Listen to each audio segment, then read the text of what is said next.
Welcome to Creative Writing 101. In this class, I'll be teaching you the fundamentals of creative writing. Each lesson will include a discussion on a topic, as well as a reading list, writing exercises, and homework. No stress, your homework isn't graded. This is an imaginary class, after all. But if you do want someone to take a look at your writing, I offer editing, feedback, and coaching services on space2write.com. In today's lesson, we're talking about 3-act story structure.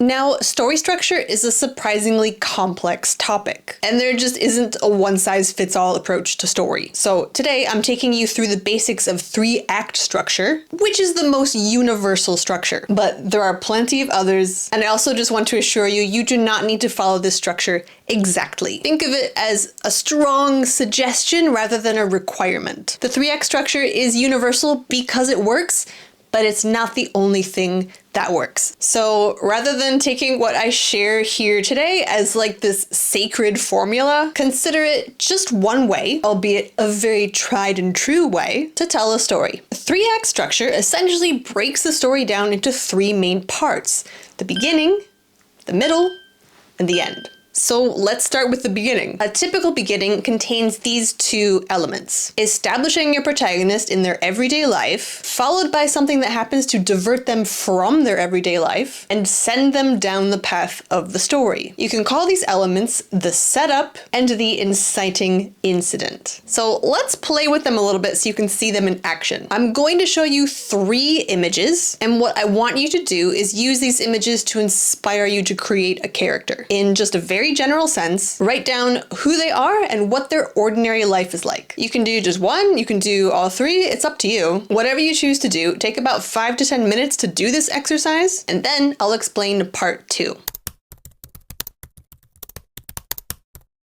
Okay, so part 2 of this exercise is to take that character that you've just created and think of an event that could disrupt their ordinary life and be the beginning of a story that follows. To take an example from a movie that I adore, if you've ever seen the movie Hook, you know that Robin Williams plays a grown-up Peter Pan who doesn't remember his magical childhood. His own life has become obsessed with really boring adult things like work and following the rules. That's the setup. We've got our character, we've got his ordinary life. But then his children are kidnapped by Captain Hook, so he ultimately has to fly to Neverland to attempt to rescue them. The kidnapping is the inciting incident. So you see how that works? We've got a character, his ordinary life, and then something that happens to start the rest of the story. So what you're going to do now is take another 5 to 10 minutes to come up with an inciting incident for the character and the setup that you wrote about in part 1. You could even approach this like a kind of brainstorming activity. And by that, I mean just come up with as many different inciting incident ideas as you can. Don't worry at this point about how good or interesting they are. Just let your imagination run wild. Now, a quick note about when to use this story structure. Having an incredibly detailed Act 1 with setup and inciting incident and all is best suited to long-form writing, like novels and feature screenplays. If you're writing a short story, though, it's much more typical to start your story either just before or immediately after the inciting incident. This is simply because you don't have as many pages to work with. So that was our discussion on Act 1. Let's talk about Act 2. Now, Act 2 is where the meat of the story happens. The most important thing to remember about Act 2 is that it cannot be stagnant. You've got to keep the tension rising and the story developing. As a general rule of thumb, Act 2 starts right after the inciting incident, and the story progresses from here, with things getting more complicated, reaching what's known as the midpoint. It's called that because it's literally the middle of your story, where usually something goes wrong or an important change occurs. So in Hook, this is when Peter remembers who he is and thus regains his ability to fight and fly. It also coincides with his son starting to kind of side with Captain Hook. Just a quick little self-correction. When I made this video, I was working from my memory.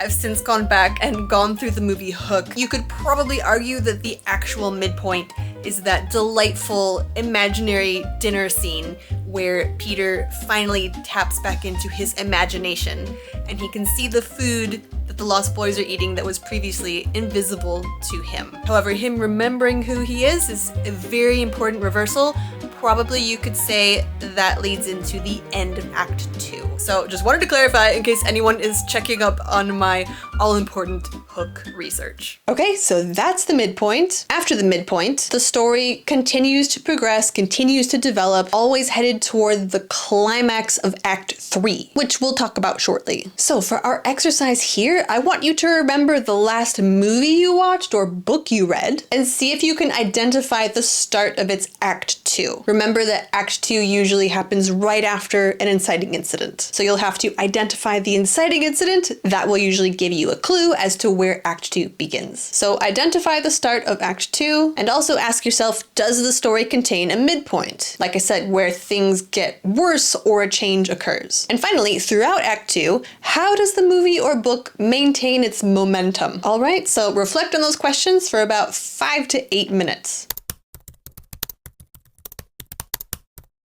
And we're not done with Act 2. It is the most important part of your story. So I also want to talk about subplots, because your Act 2 is where you can explore and develop subplots. Now, if you're writing a short story, subplots probably won't come into play, but if you're writing a novel or a feature screenplay, subplots are a really good thing to include because they provide narrative variety, so we don't just get tired of hearing the same story all the time. Plus, they can also be a really great source of further character development. In the movie Hook, I would say that a really important subplot is Peter's relationship with the Lost Boys, especially Rufio. He was the kid who took over leading the Lost Boys in Peter's absence. Peter's main objective is to rescue his kids, but in order to do that, he needs the Lost Boys on his side. So Act 2 of Hook explores how he achieves this. So for your next exercise, I want you to consider your own work in progress, if you have one. Are there subplots in your story? And if not, take some time now to brainstorm a few ideas for one. And remember that subplots can't just be random. They should still connect with the main story somehow. And if you don't have a work in progress, just go back to the last movie that you saw or book that you read and write down the subplots that appeared in that story. And you can also think about what these subplots were achieving. Okay, so you'll do that for about 5 minutes.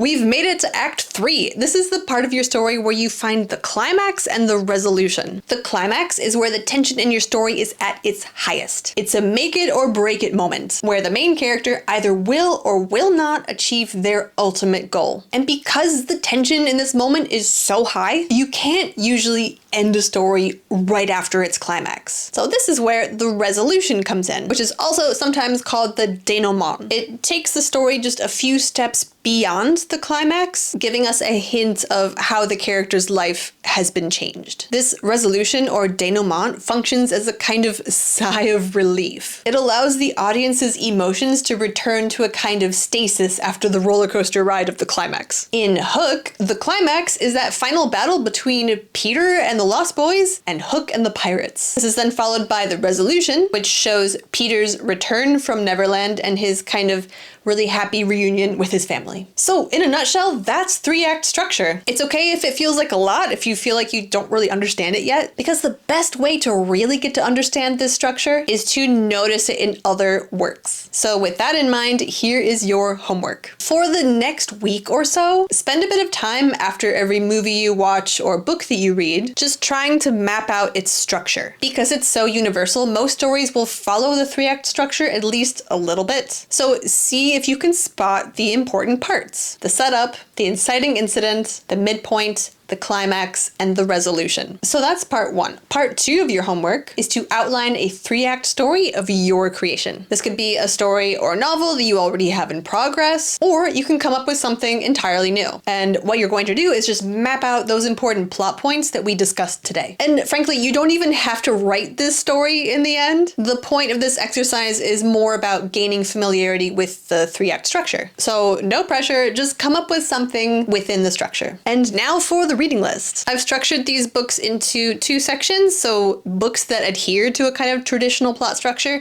and books that are more experimental. So for books that adhere to a more traditional narrative structure, read My Cousin Rachel by Daphne du Maurier, The Hobbit by Tolkien. I couldn't find my copy, but it's around here somewhere. And Swing Time by Zadie Smith. And for stories that defy or subvert traditional narrative structure, check out Outline by Rachel Cusk, How to Be Both by Ali Smith, and Einstein's Dreams by Alan Lightman. Have fun and see you in the next lesson.